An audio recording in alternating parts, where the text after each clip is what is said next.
बज चुके हैं और आप देख रहे हैं नेशन व्यू। और नेशन व्यू की शुरुआत करेंगे एक स्टंट किस तरह से जब गलत हो जाता है तो जान पर बनाती है, उन तस्वीरों के साथ। आप देखिए कैसे बाइक पर खड़े होकर एक शख्स स्टंट करता है कि तभी उसका बैलेंस बिगड़ता है और उसकी बाइक आगे चल रही बाइक से सीधा जा टकराती है, जिसके बाद दोनों बाइक सवार सड़क पर गिर जाते हैं। काफी चोट लगती है इन्हें। गनीमत ये रही कि पीछे से कोई तेज रफ्तार वाहन जो है वो नहीं गुजर रहा था, नहीं तो ये जानलेवा साबित हो सकता था हादसा। आप ऐसा स्टंट कतई ना करें, न सिर्फ ये नियमों का उल्लंघन है बल्कि जान के साथ।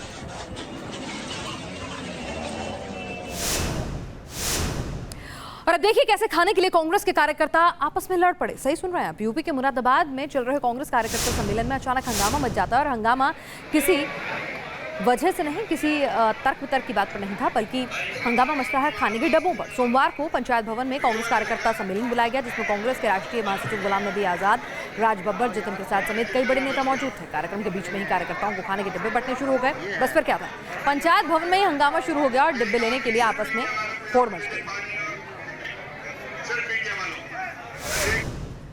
और आइए अब आपको दिखाते हैं कांग्रेस विधायक पर हुई नोटों की बरसात की तस्वीरें। और नोटों की बारिश कोई और नहीं बल्कि एमएनएस नेता कर रहे हैं। मुंबई के घाटकोपर में गणेश उत्सव के दौरान भजन कीर्तन के कार्यक्रम में कांग्रेस विधायक नसीम खान पहुंचे तो वहां मौजूद एमएनएस नेता महेंद्र भानुशाली उनके ऊपर नोट उड़ाकर उनका स्वागत करते नजर आए। तस्वीरों में आप देख सकते हैं किस तरह से जमकर यहाँ पर विधायक जी नोट उड़ा रहे हैं दूसरे नेता पर। नोट होने चाहिए इस तरह से नोटों की बरसात करने के लिए, और ऐसे नोट नेताओं के पास ही मिलते हैं।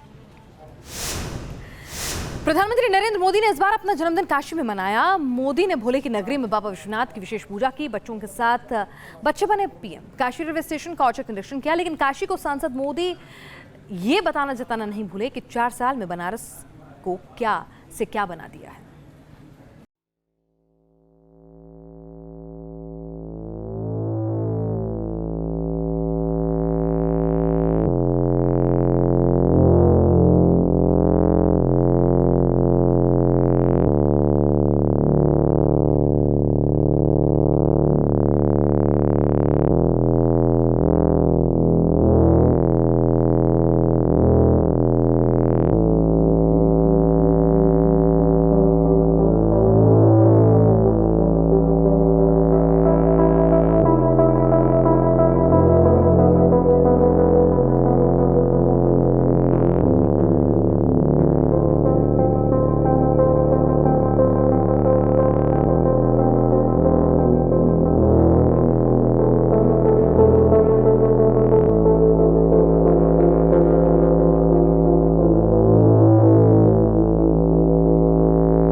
गले लगना नवजोत सिंह सिद्धू के गले की हड्डी बन गया है।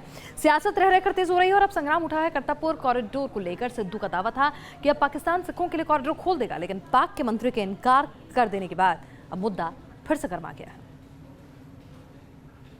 ये कांग्रेस के मंत्री आते सारी कहते मैं तो गले लग गया क्योंकि मुझे देखते ही जनरल ने कह दिया कि तुमको ये करतारपुर कॉरिडोर खोलने का हमने फैसला कर दिया। बहुत वाह उनको मिली, सिख कौम में इतनी खुशी की लहर की वो दुश्मन देश गए सब भूल गए। उनकी तरफ से कोई कागज नहीं, कोई पत्थर नहीं, कोई बात नहीं, कोई चीट नहीं। जो मंत्री गए थे वो भी कुछ दिखा नहीं सब, बस हवाई बातें। संग्राम सिद्धू के पाकिस्तान जाने पर है, संग्राम पाकिस्तानी आर्मी चीफ के गले मिलने पर है और संग्राम आस्था पर है। पंजाब सरकार के मंत्री नवजोत सिंह सिद्धू पाकिस्तान गए, इमरान खान के शपथ ग्रहण समारोह में शामिल हुए, जनरल बाजवा के गले मिले और लौट कर आए तो चेहरे पर खुशी और जुबान पर सिख समुदाय के लिए सौगात का जिक्र था। दावा ये कि पाकिस्तान करतारपुर कॉरिडोर खोलने को राजी हो चुका है, जिससे सिख समुदाय के लोग गुरुधाम जा सकेंगे, लेकिन पाकिस्तान ने चंद घंटों में ही ऐसे किसी भी दावे से इनकार कर दिया। तो अब अकाली दल ने सिद्धू के खिलाफ मोर्चा खोल दिया है।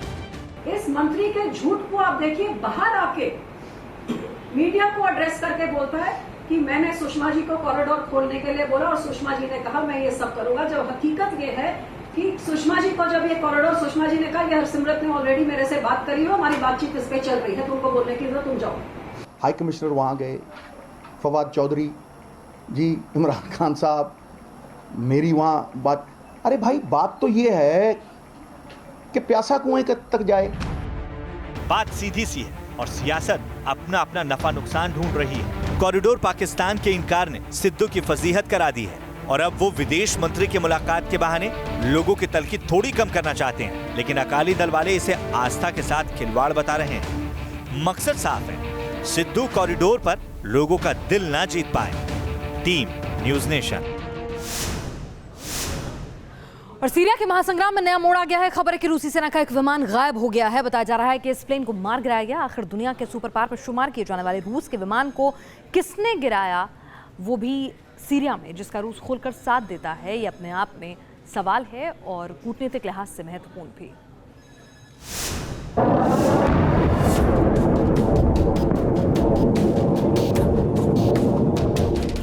क्या सीरिया बन जाएगा महाशक्तियों का अखाड़ा? क्या सीरिया की धरती से उठेगी महातबाही की चिंगारी? सीरिया में आतंक के गढ़ को तबाह करने का मिशन जारी है। आतंकियों के लिए आखिरी किला माने जा रहे इदलिब को टारगेट कर रूसी विमान सीरिया की धरती के ऊपर मंडरा रहे हैं। जहां सीरिया की सेना भी रूस के साथ आतंक के खात्मे के मिशन पर लगी है, तो अमेरिका और इजराइल कर रहे हैं रूस की कार्रवाई का विरोध। और इस बीच रूस का गुम हुआ गश्ती विमान बढ़ा रहा है टेंशन।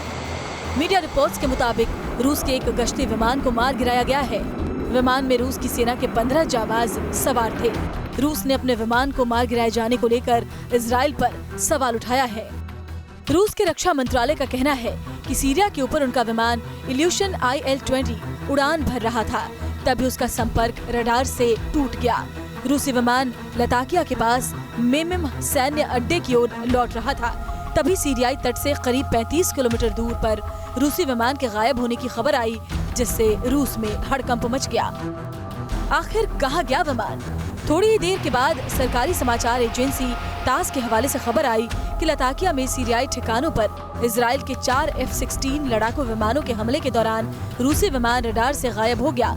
रूस के शक की सुई इजराइल की ओर घूमने लगी। इस बीच मीडिया रिपोर्ट्स में बताया गया कि रूस के एक गश्ती विमान को सीरियाई सेना ने अनजाने में मार गिराया। हालांकि रूस ने भी अपने विमान के मार गिराए जाने को लेकर बयान जारी कर दिया, लेकिन वो इस घटना के लिए इजराइल को जिम्मेदार मान रहा है। रूसी सेना के प्रवक्ता मेजर जनरल इगोर कोनाशेंकोव ने कहा कि इजरायली सेना की गैर जिम्मेदाराना हरकतों के कारण 15 रूसी सैनिकों को अपनी जान गंवानी पड़ी है, जो रूसी इजरायली साझेदारी की भावना के बिल्कुल विपरीत है। रूस अपने विमान के तबाह होने के पीछे सीधे सीधे इजराइल को जिम्मेदार बता रहा है। अमेरिका और इजराइल की दोस्ती जग जाहिर है, तो सवाल ये कि क्या रूस के विमान को लेकर बढ़ रही खींचतान महाशक्तियों के संग्राम का सबब बन जाएगी? Team news nation. और पेट में 5 इंच का चाकू सुनकर यकीन बेशक ना हो, लेकिन दुनिया के लिए मेडिकल हब बन रहे हिंदुस्तान में सरकारी अस्पताल कितने बदहाल हैं, ये खबर उसकी तस्दीक करती है। सहरसा के सदर अस्पताल में डॉक्टर की लापरवाही से एक शख्स के पेट में कैसे चाकू छूट गया, देखिए। अस्पताल के बिस्तर पर लेटा शोएब 3 महीने तक दर्द से जूझता रहा और सरकारी अस्पताल उसे डांटते झपटते रहे, लेकिन सच सामने आया तो सब सख्ते में है। पेट से निकले 5 इंच के चाकू ने बिहार में सरकारी अस्पतालों की कलाई खोल दी। बिहार में सहरसा के सदर अस्पताल में शोएब का इलाज हुआ। 23 जून को जमीन विवाद में उस पर चाकू से हमला किया गया। 17 दिन बाद सदर अस्पताल के डॉक्टर ने उसे डिस्चार्ज कर दिया, लेकिन मर्ज कम नहीं हुआ।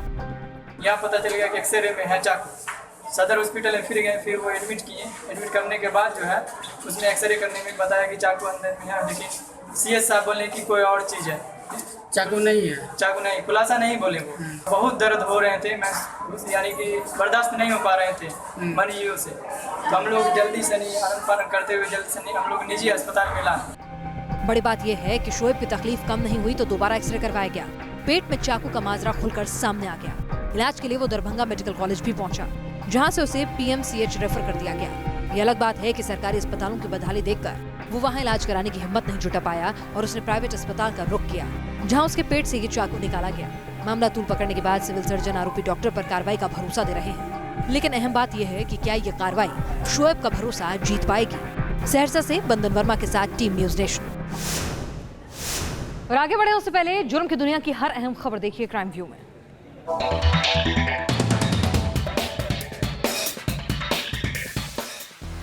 हैदराबाद में एसीबी ने रिश्वत लेते रंगे हाथों एक सब इंस्पेक्टर को पकड़ा।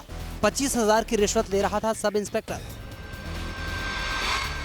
बुलंदशहर में एक लड़की के साथ हैवानियत, रेप के बाद आरोपी ने लड़की को दिया जहर, नाबालिग की इलाज के दौरान मौत, पुलिस ने आरोपी को किया गिरफ्तार। देहरादून के एक स्कूल में नाबालिग छात्रा से गैंगरेप, स्कूल के ही छात्रों पर दरिंदगी का आरोप, 4 छात्रों समेत 9 लोग गिरफ्तार। मुजफ्फरनगर में पुलिस और बदमाशों के बीच एनकाउंटर, फायरिंग में एक बदमाश गोली लगने से घायल, एक फरार, मुठभेड़ में एक सिपाही भी घायल। अलीगढ़ आरपीएफ ने कालका एक्सप्रेस से बरामद किया 50 कछुओं से भरा बोरा। दिल्ली से हावड़ा जा रही थी ट्रेन, वन विभाग की टीम जांच में जुटी। यूपी के सहारनपुर से भारी मात्रा में ड्रग्स के साथ एक महिला गिरफ्तार, 2 फरार, महिला पर गांव में स्मैक का कारोबार चलाने का आरोप। और अब बात बैंक में हुई सेंधमारी और लूट की। लखनऊ में चोरों ने एक बैंक की दीवार तोड़कर चोरी की कोशिश की तो देवास में बदमाशों ने चोरी के लिए एक ATM को निशाना बनाया। बैंक की टूटी दीवार, आसपास परेशान लोगों की कतार और बैंक के बाहर पुलिस कर्मियों का अंबार। ये तस्वीरें बयां कर रही हैं कि लखनऊ में बदमाशों के हौसले कितने बुलंद हैं। मंगलवार सुबह जैसे ही इलाके के लोगों ने एक बैंक के पीछे की दीवार टूटी देखी, हड़कंप मच गया। खबर फैली तो पुलिस, बैंक के कर्मचारी और सुरक्षा दल मौके पर पहुंच गए। पता चला कि देर रात बदमाशों ने सेंध लगाकर बैंक में चोरी की कोशिश की, लेकिन दावा किया जा रहा है कि न वो बैंक का लॉकर तोड़ पाए और न ही कैश ले जा सके। कैश सब कुछ है, हमारा इलेक्ट्रॉनिक इंफ्रास्ट्रक्चर भी पूरा ठीक है, सब कुछ ठीक है। फाइल्स कुछ इधर उधर बिखरी पड़ी है, उन्हें देखना पड़ेगा। सवाल पुलिस पर भी उठ रहे हैं कि रात भर पुलिस गश्ती के बावजूद यूपी की राजधानी लखनऊ में एक बैंक में सेंधमारी कैसे हो गई, लेकिन पुलिस अधिकारी इसके पीछे बैंक की लापरवाही को ही जिम्मेदार ठहरा रहे हैं। सीसीटीवी कैमरा केवल बैंक के सामने से, जबकि नीचे का पूरा क्षेत्र खुला हुआ है, बाईं तरफ भी पूरा खुला हुआ, एक मकान बना हुआ, बीच में रास्ता है, वहाँ पर कोई सीसीटीवी कैमरा नहीं था। और पीछे की तरफ देखा जाए तो खेत हैं, वहाँ भी सुरक्षा का बैंक द्वारा कोई इंतजाम नहीं किया गया। लखनऊ में बदमाशों ने बैंक को निशाना बनाने की कोशिश की तो MP के देवास में चोरों ने ATM को बनाया निशाना। पैसे चुराने के लिए बदमाशों ने सोमवार देर रात एक ATM में तोड़फोड़ की। हालांकि बदमाश चोरी में नाकाम रहे और खाली हाथ भागने पर ही मजबूर हो गए, लेकिन CCTV कैमरे में दोनों नकाबपोश चोरों की तस्वीरें कैद हो गई, जिसके आधार पर पुलिस जांच में जुटी है। Team news nation. और अब बात हवा में हाहाकारी 38 मिनट की। एयर इंडिया की एक फ्लाइट का सिस्टम अचानक हवा में फेल हो गया। प्लेन में फ्यूल भी कम था और मौसम खराब था, यानी 370 मुसाफिरों की जान मुसीबत में अटक गई। लेकिन पायलट ने हार नहीं मानी और किया ऐसा चमत्कार के बच गई सभी मुसाफिरों की जान। कैसे, देखिए। हवा में मच गया हड़कंप, क्योंकि आसमान में आफत में थी सैकड़ों जान। 370 मुसाफिरों की सांसों पर मंडरा रहा था खतरा। प्लेन के सिस्टम में ऐसी खराबी आ गई कि विमान हवा में हिचकोले खा रहा था।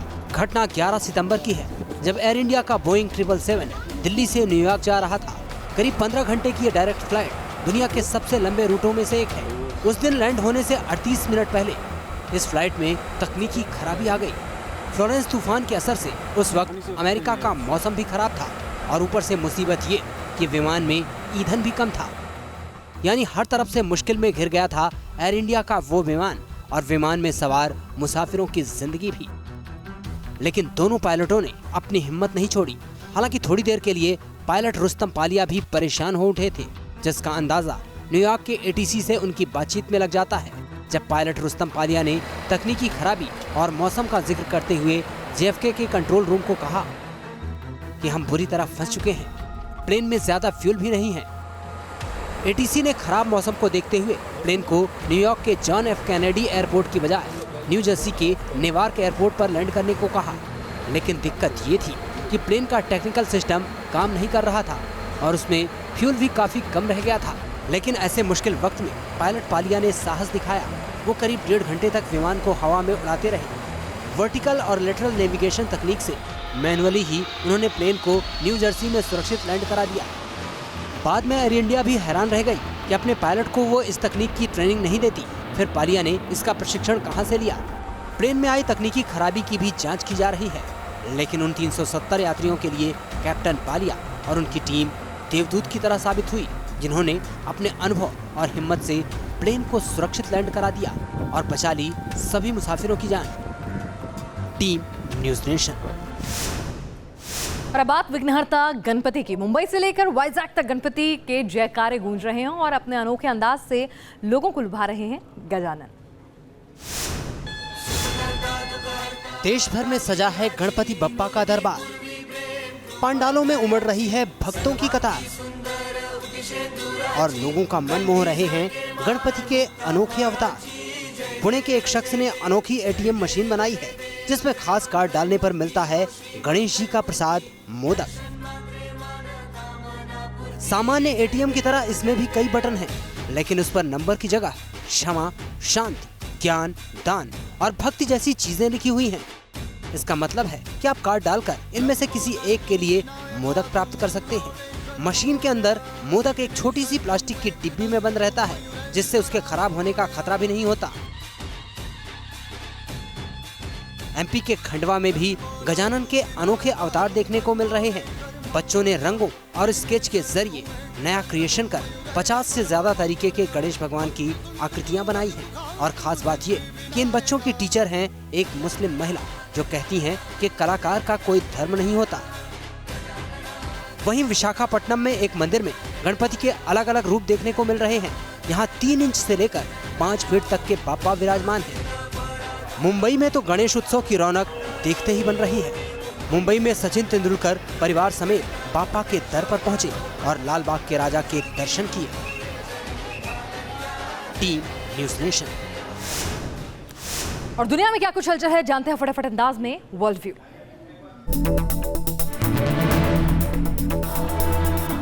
उत्तर कोरिया के दौरे पर पहुंचे दक्षिण कोरिया के राष्ट्रपति मून जे इन। नॉर्थ कोरिया के तानाशाह किम जोंग उन ने किया जोरदार स्वागत। प्योंगयांग की सड़कों पर दोनों नेता एक ही कार पर सवार होकर पहुंचे गेस्ट हाउस। 5 महीने में दोनों नेताओं की तीसरी मुलाकात।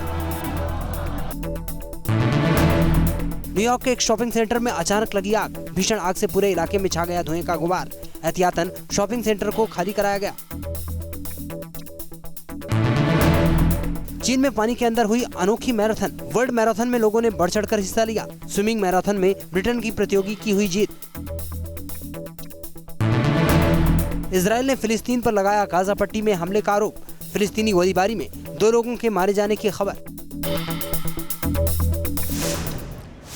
और अब बात करते हैं मोम की सनी की। जी हाँ, बॉलीवुड एक्ट्रेस सनी लियोनी का पुतला मदाम तुसाद में बनकर तैयार है, जिसे खुद सनी लियोनी ने देखा। सनी लियोनी का वैक्स फिगर बनकर तैयार है दिल्ली के मैडम तुसाद में। आप देख सकते हैं कि जो पोज दिया गया है वो आपको पता ही होगा कि किस तरह का पोज है।